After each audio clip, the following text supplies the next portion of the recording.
Alright, I'm recording a status video here just to kind of show where I'm currently at with the FROB analysis. This is the last bit of the FROB software that I actually need to take and show and demonstrate. Unfortunately, it doesn't seem to be working properly. So this is the FROB Monitor program. It's made up of two particular pieces of software. It's called FMON and FMON. The listings will be taken and posted as part of the YouTube video here so you can take a look at them.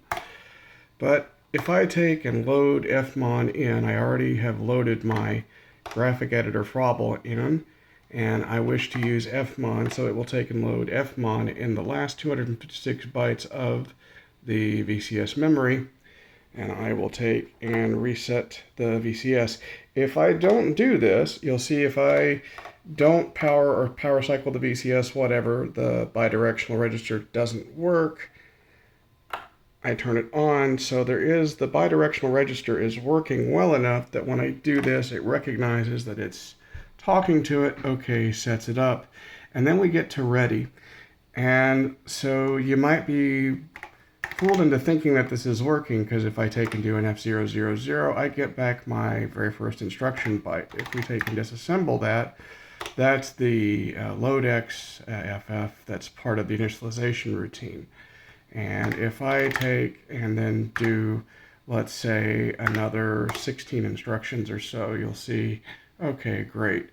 This is actually coming from the shadow memory area, which is 8,000 in the Apple, and is not actually talking to the VCS here. It doesn't actually do that until I actually try to take and access some internal memory, like say, hex address 80, which is the first byte of the riot memory.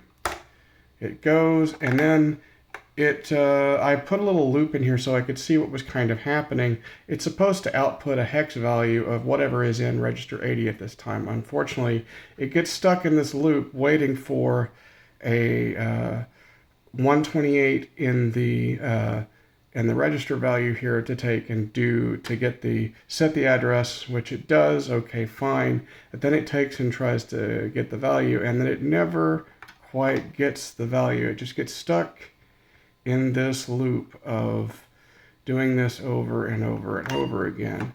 If I take a look, it's basically just looking for a less than 128 here to indicate that we have a parameter that we want to send back. So something isn't quite right here.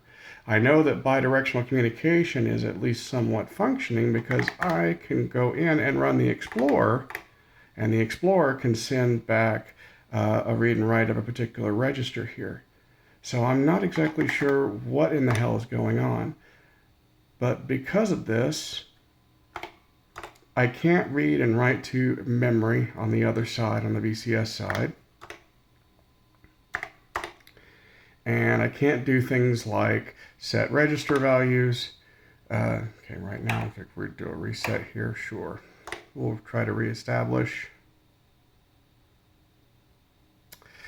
And the registers are all wrong because as part of the initialization, it should have set the stack pointer to FF all the way at the end here. So it hasn't. So it's not finishing the communication It's not finishing the communication handshake as part of its deal here.